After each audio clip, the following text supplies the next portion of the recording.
Today I have the great pleasure of introducing our keynote speaker, Mr. Bill Ong Hing. Bill Hing is a professor of law at the University of San Francisco and a professor emeritus of UC Davis School of Law. He teaches immigration policy, evidence, negotiation, and my personal favorite, rebellious lawyering, which focuses on teaching new lawyers about community-based advocacy. Professor Hing also directs the USF Immigration Law and Deportation Defense Clinic.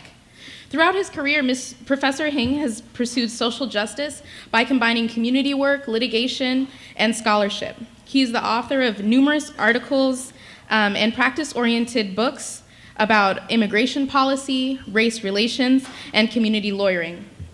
Professor Hing is the founder of and continues to volunteer as general counsel for the Immigrant Legal Resource Center in San Francisco, a nonprofit resource center that provides legal trainings, educational materials, and advocacy to advance immigrant rights. He serves on the board of the Southeast Asian Refugee Center in Washington, D.C., and is a member of the Koshland Community of San Francisco Foundation. Please join me in welcoming Professor Bill Hing.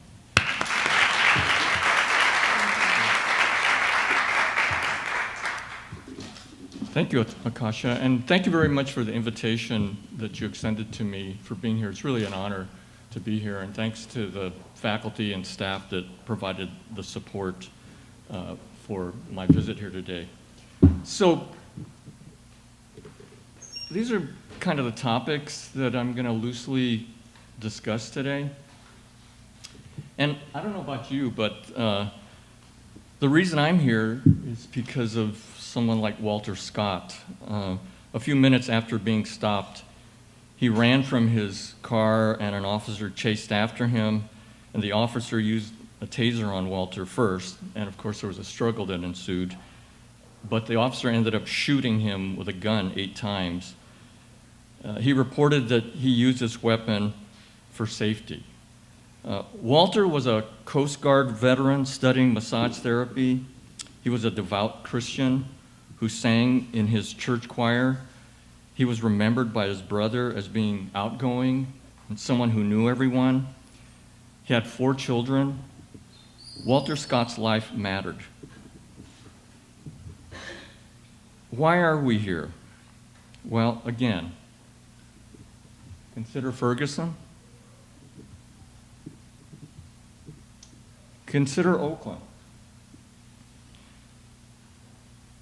13-year-old Maria Cavilla tells the story that one day the Oakland SWAT team barged into her family's home, pointed a rifle at her, searched her family, including her 3-month-old sister, who was wrapped in a baby blanket. The police had a tank in front of our house, an actual tank, she said. So, the story's all too familiar.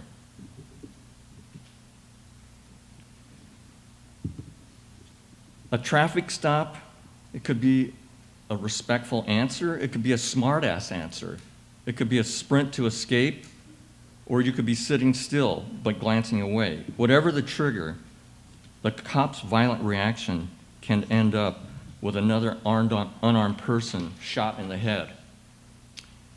Sandra Bland was an African-American woman who was found hanged in her jail cell in Waller County, Texas. She was pulled over again on a minor traffic violation, and an ensuing conflict occurred. It escalated. The police officer ended up beating her violently. Sandra was in town to take on a new job at Prairie View A&M University in Texas, where she had graduated just a few years earlier. She was a graduate of Willowbrook High School in Villa Park, Illinois, where she ran track, played volleyball. She was also a cheerleader and part of the marching band, a member of the Honor Society. She and her family were members of the DuPage African Methodist Episcopal Church. She was known as being spontaneous, spunky, outgoing, truly filled with life and joy. Her life mattered. So how did we get here to this situation? Well, take your choice.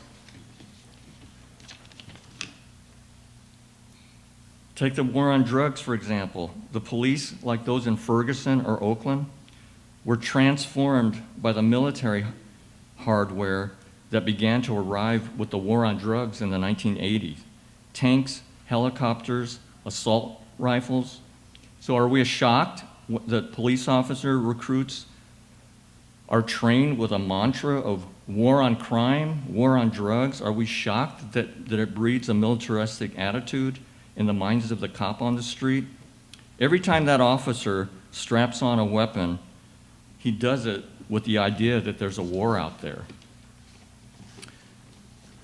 9/11 had an effect as well. In 2003, the Homeland Security Grant Program was established, and it was designated to incorporate all projects that provide funding to local, state, and federal government agencies by the Department of Homeland Security. The purpose of the grants is to purchase surveillance equipment, weapons, and advanced training for law enforcement personnel in order to heighten security. This program encompasses a number of projects, including the Urban Area Security Initiative. During the fiscal year that just passed, DHS spent more than $1.8 billion on this Homeland Security Grants Program. This includes the transfer of military weapons and gear, including armored vehicles, bayonets, and grenade launchers. A related challenge is Urban Shield. That's a law enforcement training and weapons expo that's held every year in Alameda County in Oakland, where companies that make military-style weaponry market their products to local police and the departments. Urban Shield is the largest tactical exercise in the world and brings together more than 50 local, national, and international law enforcement agencies. The conference features SWAT training, national and transnational police networking, and weaponry making. Companies from around the world use the conference to hawk the kind of military gear that shocked much of the country when it was used in Ferguson. While this equipment is often sold to the public as a tool for high-stakes situations such as active shooters, we now know that it's used for drug raids, to issue search warrants, and against peaceful protesters. Urban Shield is coordinated by the Urban Areas Securities Initiative that led to the militarization of police departments seen in Ferguson, Baltimore, and many other places. In short, Urban Shield also includes and inculcates law enforcement officials with a hardcore enforcement mentality. Do I have to tell you to consider racism? Is there any credible debate over the institutional, structural, and individual racism that is involved in these shootings? Of course not.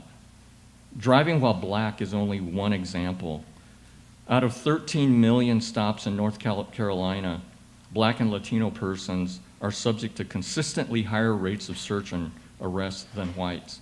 Disparities appear greatest when the level of officers' discretion is highest. For example, for seat belts and vehicle equipment violations. More troubling, when the vehicle has been stopped, black and brown people are more likely to be searched. For example, when the officer cites a seatbelt violation as the reason for the stops, blacks are 223% and Latinos 106% more likely than whites to be searched. The amalgamation of institutional, structural, and individual racism is rooted in the broken windows theory of policing. The idea is that you fix broken windows, you clean up the sidewalks, and problems will disappear. But the theory states that maintaining and monitoring urban environments prevents small crimes such as vandalism, public drinking, toll jumping, and that it helps create an atmosphere of order and lawfulness, thereby preventing more serious crimes from happening. The theory has been used as the motivation for several reforms in criminal policy, including controversial mass use of stop and frisk, zero tolerance that we've seen in places like New York and Los Angeles. But a low-level intervention of police in neighborhoods severely is transcending into more problems, because what it ends up being is discretion exercised in minority communities. People are being hassled and arrested for the crime of being undesirable. So the application of broken windows is about aggressive policing, and it's simply about attacking the poor and the homeless. This is because the physical signs that characterize a neighborhood with the disorder that the broken windows policing targets correlate with the socioeconomic conditions of the inhabitants. Consider the inherent dangers of vaguely written ordinances that allow for law enforcement to determine who engages in disorderly acts, which in turn produce a racially skewed outcome in crime statistics. A recent article in Rolling Stone by Matt Taibbi put it very well, and I quote, "Go into any predominantly minority neighborhood in any major American city, and you'll hear the same stories.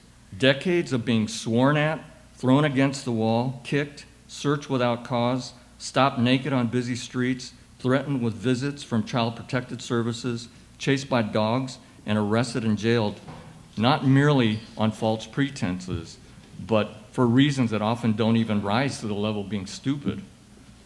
Most Americans have never experienced that kind of policing. They haven't had to stare down the barrel of a service revolver drawn for no reason at a traffic stop.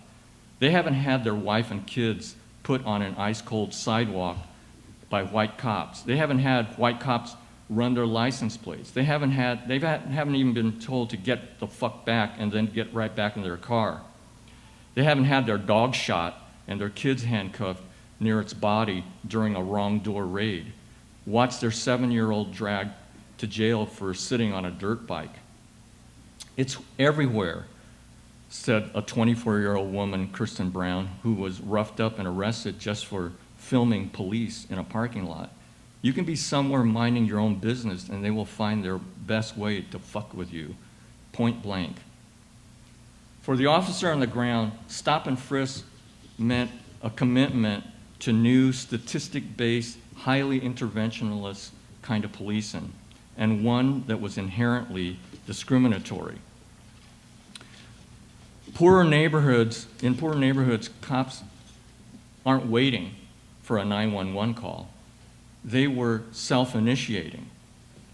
So at the height in 2011, in New York, for example, cops were stopping more than 680,000 people a year, 89% of whom were non-white, in a city whose population is more than half white, and issuing upwards of 500,000 summonses a year.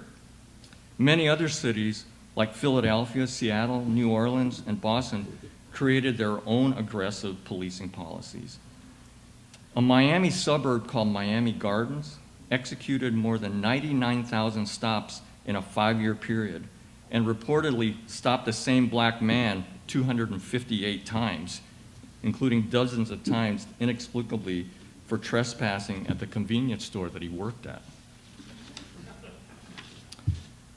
So when Martin O'Malley started his version of broken windows, he had a mandate, and it's not surprising that Baltimore's program was wildly aggressive. At its peak in 2005, an incredible 1/6 of the city, 108,000 of the city's 600,000 residents, was arrested. Later on, critics described his police department as obsessed with statistics. So the real problem with broken windows is that it brings the same attitude into neighborhoods that correction officers bring to prisons: control the residents. We're here because of Brandon Glenn. Brandon was a homeless man living in Venice Beach, California with his dog. He had a history of alcoholism. He loved environmental causes. 2 officers were responding to a call that a man was harassing customers along the Venice Beach boardwalk.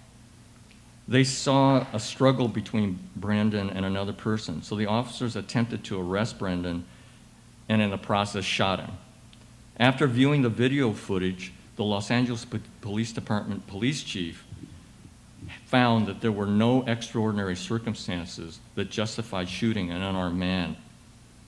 He was a New York native. He stayed in Venice for months. Branton enjoyed skateboarding and had a love for the New York Yankees. He was known as a kind man, consistently told he loved them, and adored his black Labrador. He was also known as a peacemaker, one who would not seek confrontation. His friend Corey says nothing negative ever came out of his mouth. Brendan's life mattered. So, what has been the response to these shootings? Well, we've seen mass demonstrations.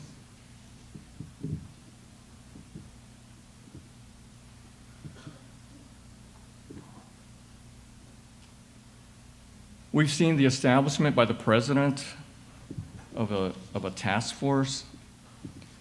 We've noted that Attorney General Loretta Lynch and her predecessor Eric Holder have conducted more investigations. They've called for more data collection. They've called for civil rights prosecutions in some instances. We know that a courageous person like your speaker this afternoon, Marilyn Mosby, has brought charges against 6 police officers involved in the arrest and transport of Freddie Gray, with charges ranging from manslaughter to assault to murder.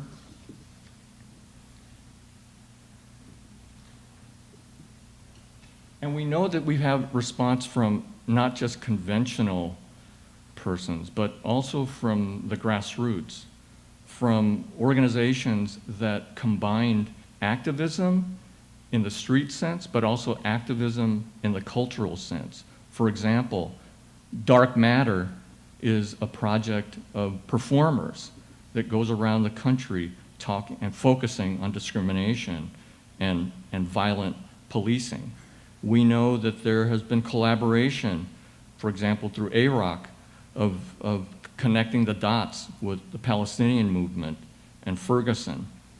We know that Critical Resistance has advocated calling for self-policing, and I'll talk a little bit about that in a minute.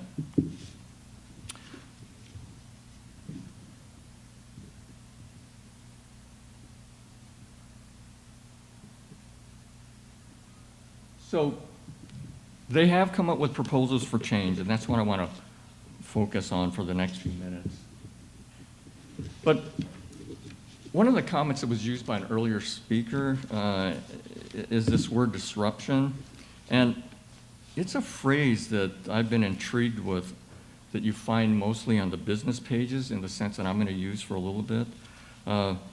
Disruptive technology is one that displaces an established technology and shakes up the industry, or is a groundbreaking product that creates a completely new industry. It literally means to uproot and change how we think, behave, do business, learn, and go about our day-to-day business. So it's about reframing or seeking a new framework, to think outside of the box.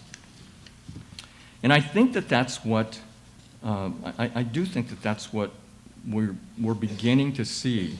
Some old, some new, some refined. The types of changes that we heard on the previous panel, a couple others maybe that you haven't heard about today, loosely fall into one of these categories. And they definitely overlap. But they're procedural. Some of them are addressing attitudinal changes, and others are community-based. For example, procedurally, the president has announced the curtailment of sales of leftover military equipment to local law enforcement. So he announced a few months ago that we've seen how military gear can sometimes give people a feeling like there's an occupying force. so he has ordered that military equipment no longer be sold. That does not address the private sales through Urban Shield. We also know that, so that's a process that's going on. We also know that there's calls for transparency, that we ask police to wear recording devices, body cameras, to be released. And in one study, although, again, I think the usefulness of some of these is limited, but one study did show that wearing body cameras, there was a drop in use of force by police officers by 59%, and complaints against police officers dropped by almost 90%.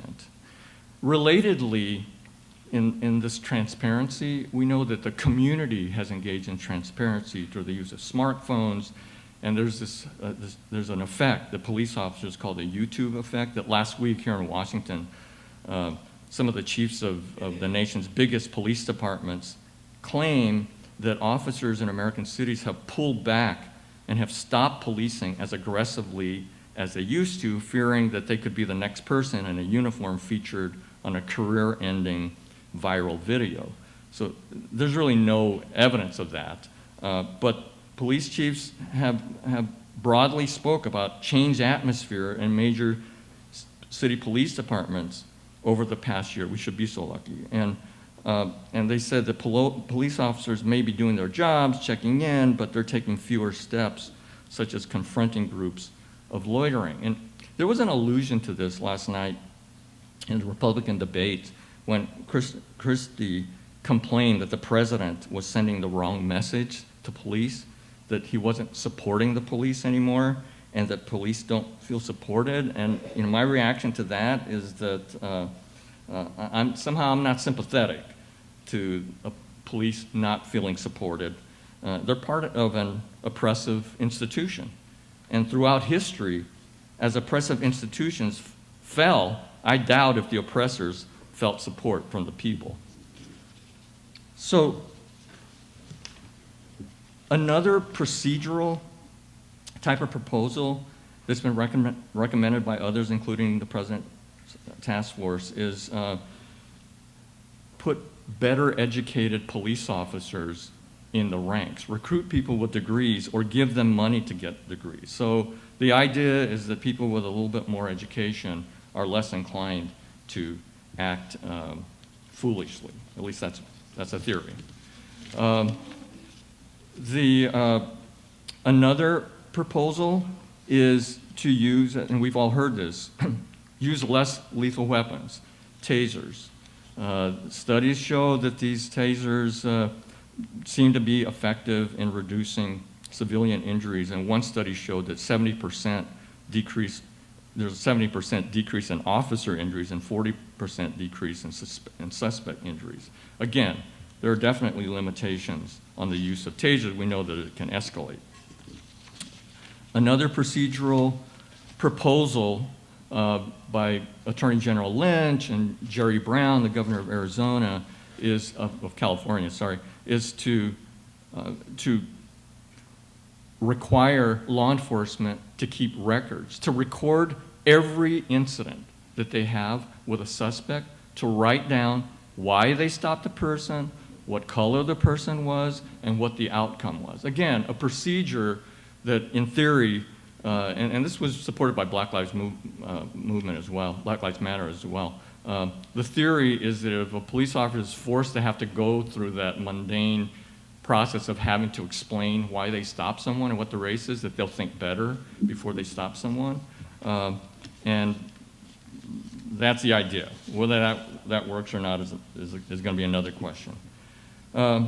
Another procedure are the old types of procedures that we've seen, calling for more integration of police forces, for civilian review boards to be more meaningful, and to have more meaningful internal affairs, whatever that may be. The problem with internal affairs is that just last year in New York, out of over 1,000 incidents involving chokeholds, the complaints of using a chokehold, which has been outlawed and banned in New York, for more than a decade. There were still 1,000 incidents of complaints.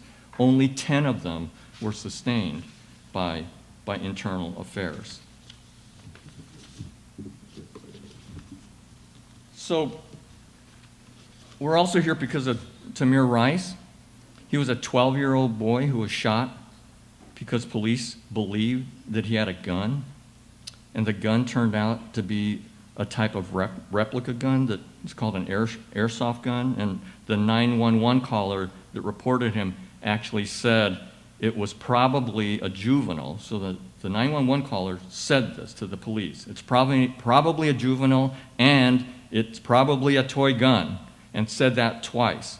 The officers responded to the call, and Tamir was told to raise his hands. While he did not say anything or make any physical threat to the officers, he did reach for the replica gun, and he got shot twice.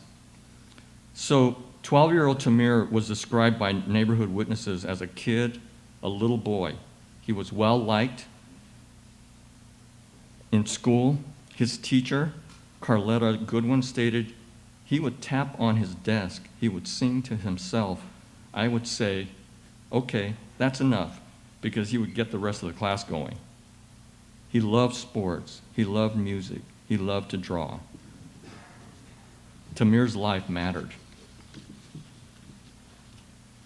So, can things change? Well, I'm going to give you the punchline now, and then I'll finish my closing remarks.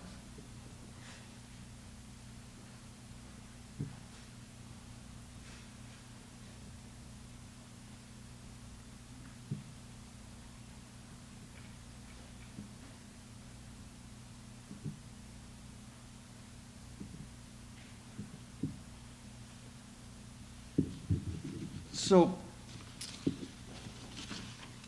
thanks to social media and the ubiquity of CNN news coverage today, images of shootings like those of Walter Scott and Tamir Rice are brought to us in our living rooms or smartphones in an instant. So just as quickly as those images are brought to us and spread across the internet, the substance of racialized policing can be distorted or displaced by the next hot topic or shocking image.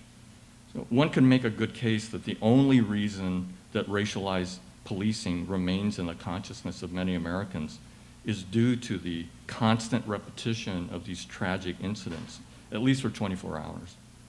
So it just doesn't let it go out of our psyche. The risk we run is not that we forget, but that we become jaded, unresponsive to the illness that pervades so much of policing today. So we may not have the PR firms or the ad agencies that control media content and public consciousness for long periods of time, but maybe we have something better. We do have allies.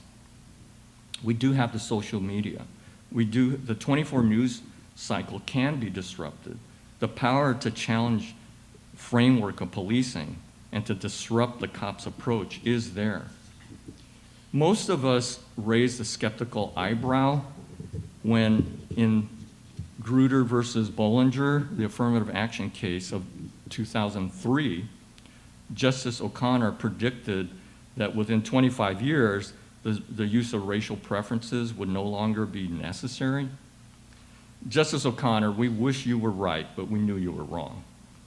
People of color in the United States experience racially insensitive comments or actions too often to know that judgment by character rather than skin color is not guaranteed. Attentive white Americans know their advantage and also hear and sense the racist sentiments or actions of their white neighbors or friends all too often. It's disappointing that today in 2015, that we need a call to action to combat racism in the institution of police departments. But in our lifetimes, heck, just in the last couple of years, we've witnessed constant, violent, racialized policing. We've witnessed 21-year-old white supremacist Dylan Roof killing 9 black parishioners and their minister during Bible study at Charleston's Emmanuel AME Church. We've witnessed the attempt to hang on to the Confederate flag by those who continue to cling to their racist days of glory. The problem is that when violent racist policing goes unpunished, just go back to Rodney King, the actions of racist cops gives license to private vigilante racists who engage in their own brand of hate speech and violence. So this call to action is to address the illness that has plagued the nation since slavery. The institution of Jim Crow, the mass incarceration of the new Jim Crow, and the continued targeting of black men and women in violent racialized policing. This is the same illness that plagued our nation since the genocide of Native Americans, the exclusion of Asian immigrants, and the mass deportations of Mexicans. The cops' argument may be that a decision had to be made in a millisecond, but we know from videos of beatings and shootings like those of Rodney King and William Chapman, who was also accused of shoplifting, that these are not decisions made in a blink. All too often, these decisions are rooted in the evils of structural racism that licenses the individual. Other times, there are simply malicious decisions simply to join in on the fun of beating on a black man. It's of little consequence to the families of recent victims of violent racial profiling to say that, but for the standard disruptions to law enforcement like internal affairs, civilian review, greater diversity, but for those, that the number of recent shootings would have been even greater. Given the evils of the war on crime and the war on drugs, we need our own war. So I come back to the idea of disruption. Black Lives Matter and others are working on disruptive alternatives to create true community policing.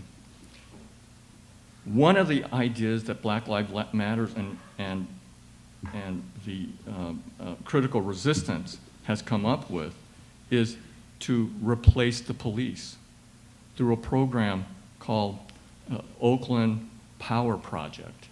The idea of the Oakland Power Project is to teach individuals to be the first responders, to work with the community of mental health service providers, other service providers, to reinstitute an affirmative restorative justice project where we take responsibility. We don't like being told by the man that we're responsible for what happened. We don't like that, but we do know that we have some responsibility to our communities and affirmatively using and embracing our children and our neighbors to help them solve their problems so that we can actually make the police no longer needed is an innovative idea that we have to be thinking of.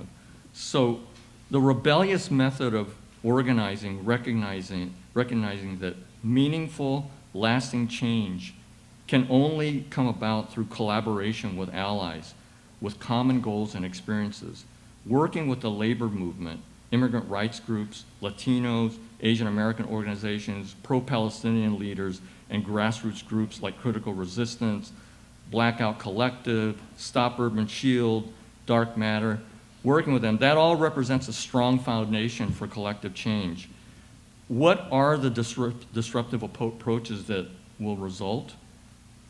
Maybe more monitoring, maybe changing the structures of the command and police, better integration of the police force, restorative justice, working to decrease the need for police for first responders, to make police obsolete, or something much more innovative that one of you or some unconventional person is yet to describe.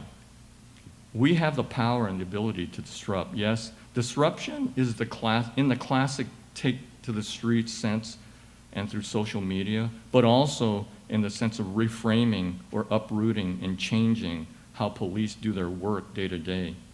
Today, more than ever, we need to recommit to racial justice in our criminal justice system. Today, more than ever, we also need to acknowledge that the ideas to reform policing may come from grassroots groups, from a range of allies, and that the leadership for reform also may come from those sources. We need to listen for those innovative ideas that can disrupt the convention.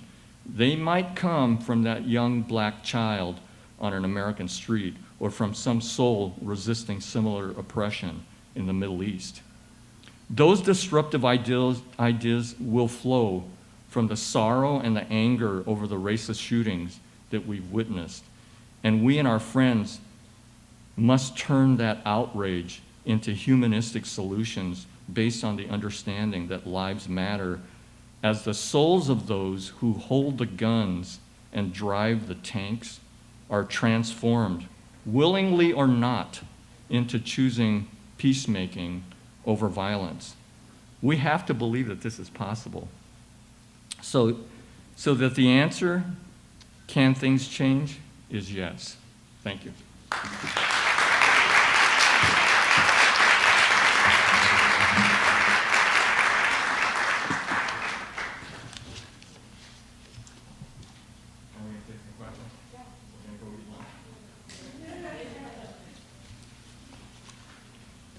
Hi, Professor Ng. I have a question with regards to the procedurals that responses to the issues, in particular, body cameras.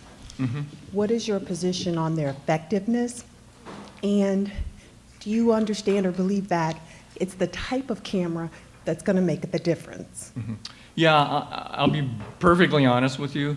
I actually don't know much about the hardware and how they work and how they don't work. But what I do know is that Black Lives Matter does advocate it, but on their website and you look at their literature, they realize that they can be edited, they can be selected, that there's no control, and that, for example, Seattle adopted the use of body cameras, but they're not making the footage available. So what use is that? It's only being used for internal evaluation, and for that matter, for that reason, it's not accomplishing what we would like it to. Then does that call into question that we should motivate our legislatures to put in place procedures with regards to the release of tapes, as well as Absolutely. Making strict liability for failure to tape, as what is currently the law in North Carolina for taping for DUIs, putting more procedures in place that have consequences to the officers for failure to comply with the videotaping capture rules, as well as release of the information at Absolutely. the inception. If you're going to have body cameras as a requirement, then the tapes have to be completely public so that everyone can look at it and evaluate it, or at minimum, a private independent civilian review board that has access to the whole thing. Because if no one else has access to it besides the police, then do we trust the police? We trust them as much as we trust internal affairs, which, as I said, doesn't follow through. A range of the other ideas that I didn't have time to get into dealt beyond procedural with attitudinal changes. There's a lot of literature on implicit bias training. There's a lot of literature on cultural training. The New York Times had this article the other day where the police chief who returned in New York, Branton, who was behind a lot of stop and frisk, he took his new recruits to see this play about Emmett Till, and so that's an example of trying to make change through culture. So there's ideas of trying to change the attitude of officers as well. And listen, I'm always arguing in different contexts that people need a second chance. I'm a hypocrite when it comes to policing. I don't believe in second chances for those police officers who have acted violently. Get them off the street, because I don't trust their nature back on the street. We've seen cases over and over again of the same police officer violating civil rights over and over again. And so get those folks off the street.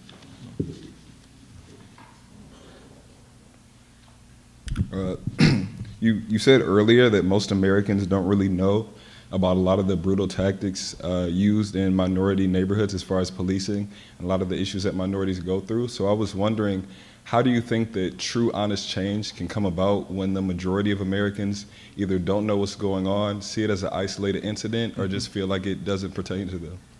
Yeah, it's very difficult. So there's multi-strategies going on, right? There's an organization also in the Bay Area called Culture Strike, and their whole theory of social change is about changing cultural icons and getting into the media, getting into TV shows, just so that the issues pervade so that the common everyday person can see. Listen, I'm all for that. Whether or not that works, I don't know. My point that I was trying to make today is that there's a lot of different approaches. A conventional answer to you would be, well, it's all about leadership. And again, I'm skeptical about that, but one conventional answer is it's all about leadership. That if the leaders do the right thing and institute things, force it down, just if courts order things, and again, in rebellious lawyering, it's not about going to court that much. It's more about organizing. But the idea is that if you litigate, if you get the leaders to do the right thing, that change will follow. Listen, we've heard that. We know the problem with that. We know the problem with all deliberate speed. But it sets a goal. It sets a goal when the leaders do something, change the law, ordered to change the law by the courts, are out ahead of the pack even before society generally is willing to do it. That's worth pushing as well. So change comes about painfully from a lot of different sources, slowly often.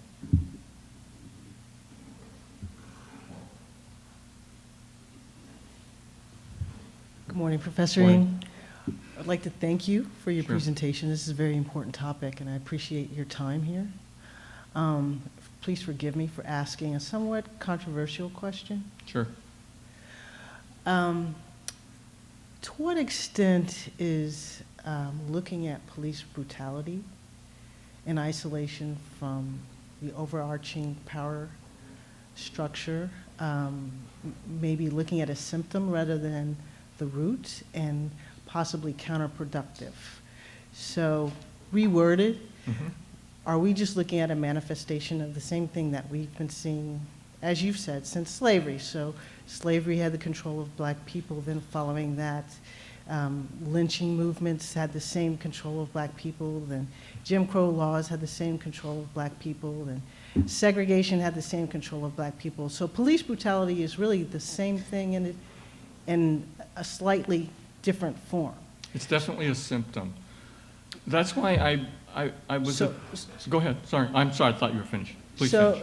So not to belabor the point. So if we continue focusing on just a different version of the same thing, then we'll see ourselves here 50 years from now, 100 years from now, when the root cause maybe is a power structure that has absolutely no intent on, no matter how many body cameras you have, no matter how many procedures you have, there is a basic economic oppression that's happening not only in this country but internationally at the same conflicts that get repeated in other countries. Mm-hmm. So don't we have to link police brutality to the bigger conversation about economic power and old power, in order to avoid just wasting resources on the same conversation repeated? Of course. I certainly don't. Let me. Here's my answer. I don't think it's a waste of resources to concentrate on symptoms. Okay. I think that because the symptoms often are a way of getting into the cultural discussion. Okay.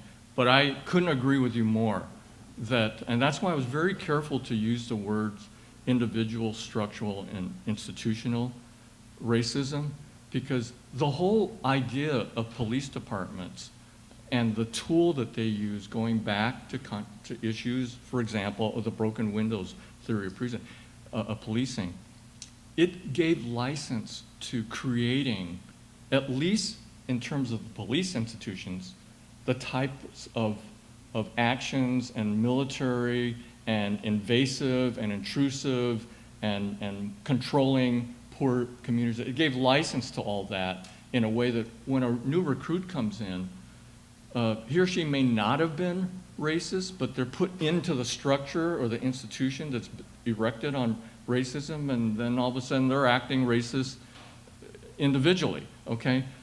You're talking, yeah, even beyond that. How do we even get there in the first place? And should we be talking about poverty and inequities in all different forms? Of course, I would be stupid to say, well, if we didn't solve those problems, we're not going to effectively solve the manifestations of those problems. Yeah, we've got to be striving to solve all those problems. And I guess part of my response after acknowledging your valid point is that given those huge challenges, there's plenty of room for all of us in this, plenty of work for all of us in this room to jump in somewhere on that. And if your expertise is on the war on poverty rather than the war on police, then let's go for it. But you're absolutely right. We are definitely talking about something that is a result of generations of racism that's undeniable, that's infiltrated virtually every aspect of our society.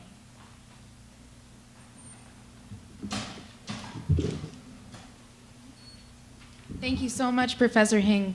Your take on rebellious slurring is truly indicative of social engineering, and that's everything we're about here. Can we give him a round of applause?